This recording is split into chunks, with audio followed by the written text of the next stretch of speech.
வணக்கம். வாழ்க வளமுடன்.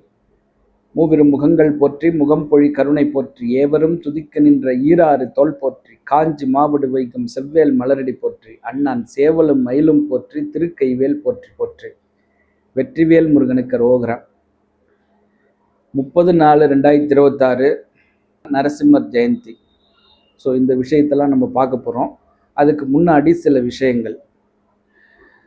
அதாவது திருவண்ணாமலையிலேருந்து ஒரு நண்பர் எனக்கு வந்து கூப்பிட்றாரு ஒரு 2 தினங்களுக்கு முன்பு. அவர் மாலையில் ஒரு 7 மணி வாக்கில் கூப்பிட்றாரு. சார், என்னுடைய நண்பர் வந்து வீடு கட்டுறாரு. அவர் சென்னையில் இருக்கார். ஆனால் அவர் வந்து கட்டுறதுல ஏதோ கொஞ்சம் அவருக்கு சந்தேகங்கள் இருக்குது. அது வந்து எனக்கு பிளான் அனுப்பியிருக்காரு. உங்களுக்கு தெரியுமா என்னன்னு சொல்லிட்டு என்னை கேட்டார். அதனால் நான் உங்களை கேட்குறேன், அந்த பிளான் ஏதாவது சரி பண்ண முடியுமா? ஒரு டவுட்டை வந்து உங்களால் வந்து அவருக்கு வந்து தெளிவுபடுத்த முடியுமா அப்படின்னு கேட்குறாரு.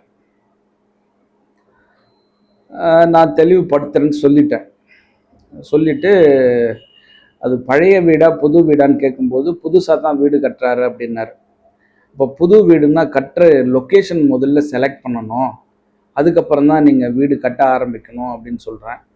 இல்லை சார், அவங்க வந்து ஊரில் இருக்கிறாங்க, அது ஒரு சின்ன கிராமம், அந்த கிராமத்தில் அவங்க வீட்டுக்கு பின்னாடி அவங்க நிலம் இருக்குது அப்படின்றார். ஸோ அப்போ நான் சொல்கிறேன், இது நிலத்திலேயே தான் வர வீடா அப்படின்னும் பொழுது ஆமாம் நிலத்துல தான் வீடு கட்டுறாருன்றார். அப்போ அந்த கட்டுற இடத்த வந்து சூஸ் பண்ணணுங்க. நம்ம நிலமாவே இருந்தாலும் எல்லா இடத்துலையும் வீடு கட்டக்கூடாது அப்படின்னு சொன்னால் அவர் கேட்குற மாதிரி இல்லை. இல்லை சார், நான் நேராக வரேன், எனக்கு கொஞ்சம் டவுட், நான் அவரே பேச வைக்கிறேன்னாரு. சரி, அவர் என்ன சொன்னாலும் புரிய போகிறதில்ல. ஏன்னா இவரோட இடம் கிடையாது, அது இவரோட நண்பருடைய இடம்.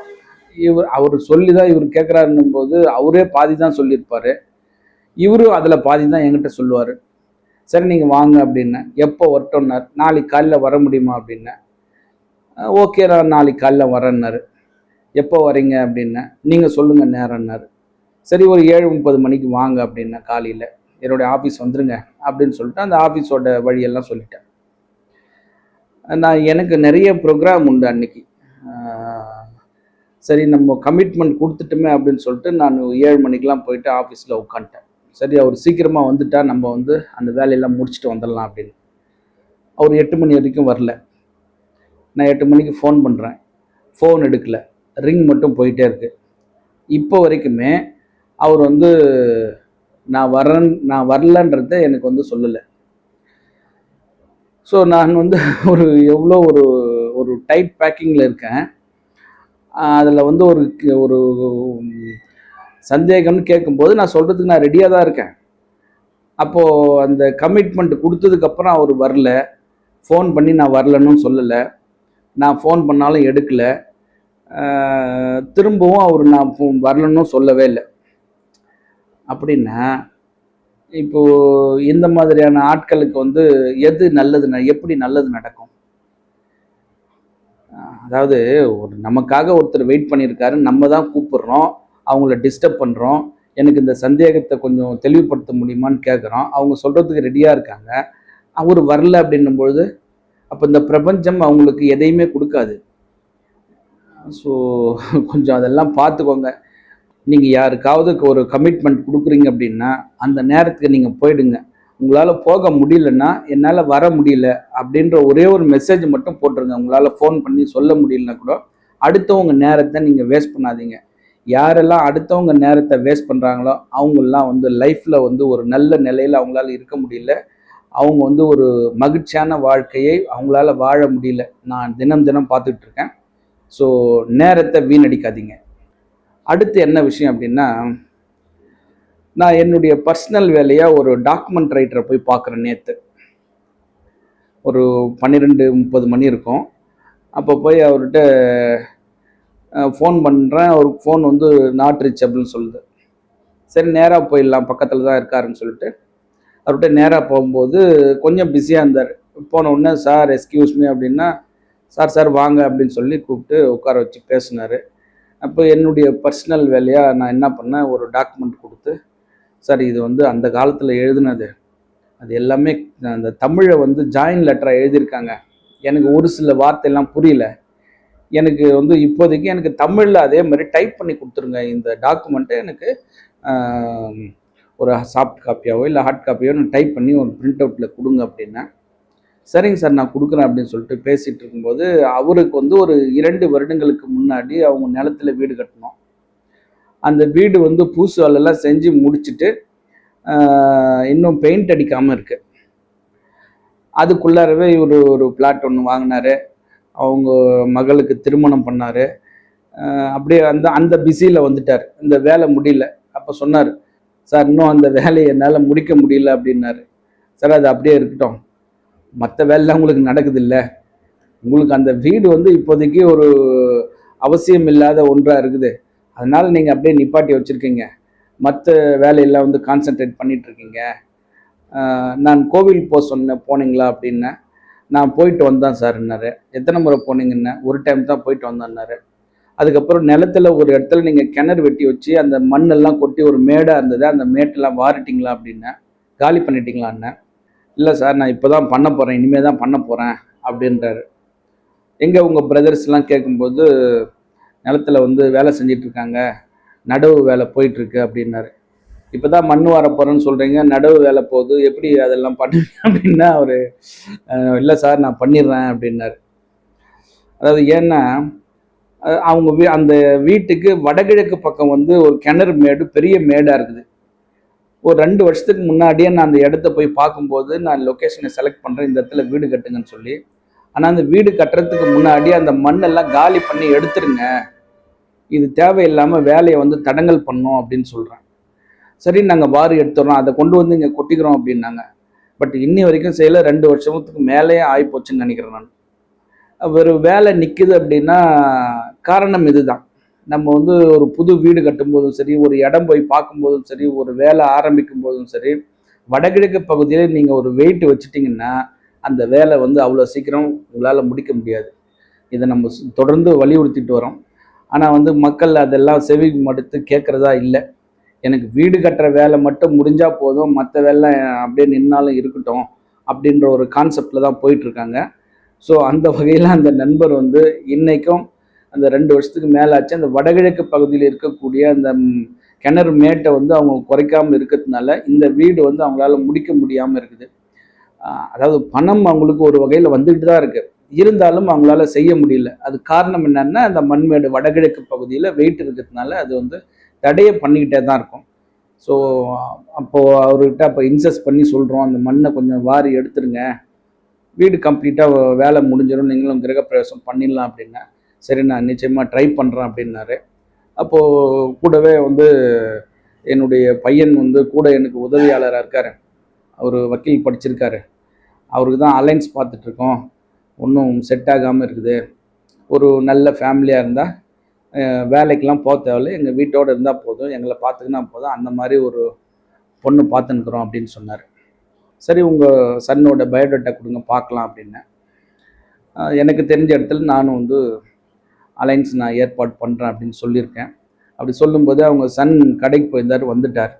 வந்துட்டு என்னப்பா அலைன்ஸ் பார்க்குறேன்னு சொல்லிட்டு உங்கள் அப்பா சொல்கிறாரு, பொண்ணு எப்படி வேணும் அப்படின்னா, இல்லை அப்பா பார்த்து சொன்னால் சரி அப்படின்னாப்புல.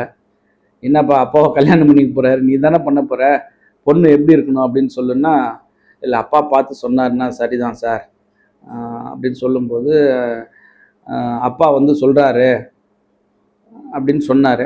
அப்போ நான் சொன்னேன், அப்பா வந்து ஒரு 3 டிகிரி படித்த பொண்ணாக வேணும், ஒரு அதிகமாக சம்பளம் வாங்கக்கூடிய ஒரு கவர்மெண்ட் வேலையோ இல்லை தனியார் வேலையிலோ இருந்தால் தான் எனக்கு பொண்ணு அந்த மாதிரி வேணும், ஒரு பெரிய ஃபேமிலியாக வேணும் அப்படின்லாம் கேட்குறாரு அப்படின்னேன்.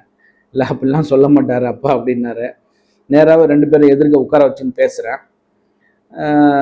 அது ஒரு ஜோக்ஸ் அப்பாட்டு. அப்புறம் அவங்க அப்பா சொன்னார், இல்லை நம்ம பையன் நான் சொன்னால் கேட்பாப்புல, நாங்கள் அந்த மாதிரி தான் வளர்ந்துருக்கோம், எங்கள் அப்பாவும் எனக்கு பொண்ணு பார்க்கும்போது அப்படி தான், எங்கள் அப்பா பார்த்து தான் எனக்கு வந்து பொண்ணு ஏற்பாடு பண்ணி கல்யாணம் பண்ணி வச்சார், எங்கள் தம்பிங்களுக்கும் நாங்கள் அப்படி தான் பண்ணியிருக்கோம், இப்போ எங்கள் தம்பி பசங்களை கேட்டிங்கனாலும் அப்பா சொல்கிறது தான் சரி அப்படின்னு சொல்லுவாங்க அப்படின்னு ஒரு நல்ல செய்தியை சொன்னார்.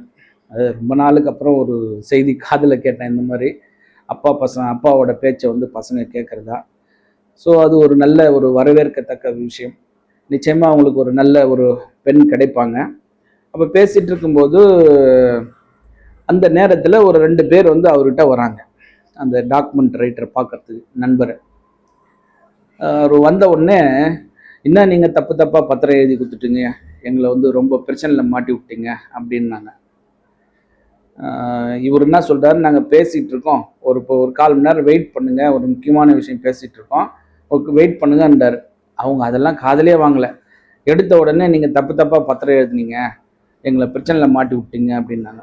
சரி கொடுங்க, உங்கள் டாக்குமெண்ட் கொடுங்க, உங்களுக்கு என்ன பிரச்சனை, நீங்கள் கொண்டு வந்த சீட்டை வச்சு தான் நான் பத்திரம் அன்றைக்கி எழுதியிருப்பேன் அப்படின்னு சொல்லிட்டு வாங்கி பார்த்தா அது 2016 எழுதியிருக்கு அந்த பத்திரம். ஒன்று உயில் பத்திரம், இன்னொன்று தான செட்டில்மெண்ட்டு. இதில் வந்து பட்டாவில் ஏதோ பேர் மாறி போயிருக்குது, இடம் எங்களுக்கு வந்து சரியாக வரலன்றது அவங்களுடைய வாதம். இவர் வாங்கி அந்த உயிலையும் பார்த்துட்டு அந்த தான செட்டில்மெண்ட்டை வாங்கி பார்த்துட்டு அந்த இடம் வந்து 1 இயர்ஸு தான் சொல்கிறாரு. மொத்தமாக 1 இயர்ஸில் பாதியாக பிரித்து 2 பேருக்கு கொடுத்துருக்குறாங்க. ஒன்று தானமாக கொடுத்துருக்குறாங்க, ஒன்று உயிலாக எழுதி வச்சுருக்குறாங்க. 2 கூட்டினா ஒன்றா தானே வருது, உங்களுக்கு எங்கே இப்போ இதில் தகராறு இருக்குது, நீங்கள் கொண்டு வந்த அந்த தாய் பத்திரம் கொண்டு வாங்க அப்படின்னார். தாய் பத்திரம்லாம் இல்லை அப்படின்னும்பொழுது, பட்டாவில் எனக்கு பேர் வரல. அன்றைக்கெலாம் வந்து பட்டா கிடையாது 2016. அதுக்கப்புறம் வந்தது தான் பட்டாலாம், அந்த ஆன்லைனில் வந்தது.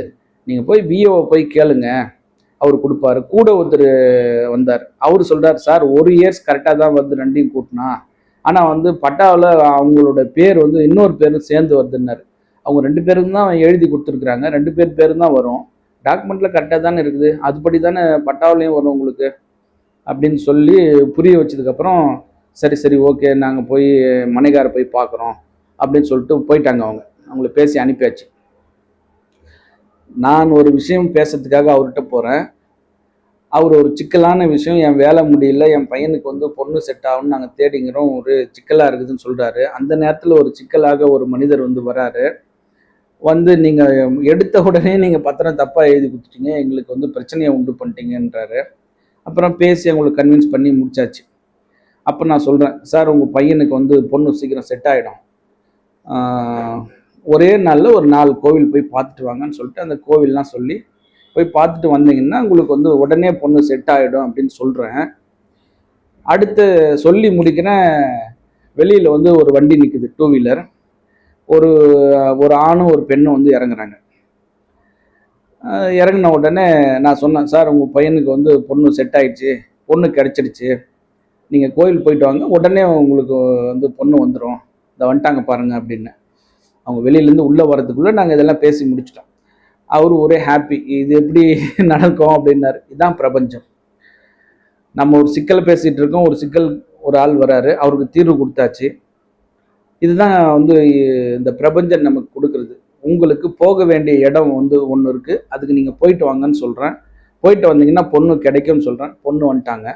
ஸோ இதுதான் இந்த பிரபஞ்சம் நமக்கு கொடுக்கக்கூடிய சமீட்சை. இதை பிடிச்சிட்டோன்னா நம்ம ஜெயிக்கிறோம்.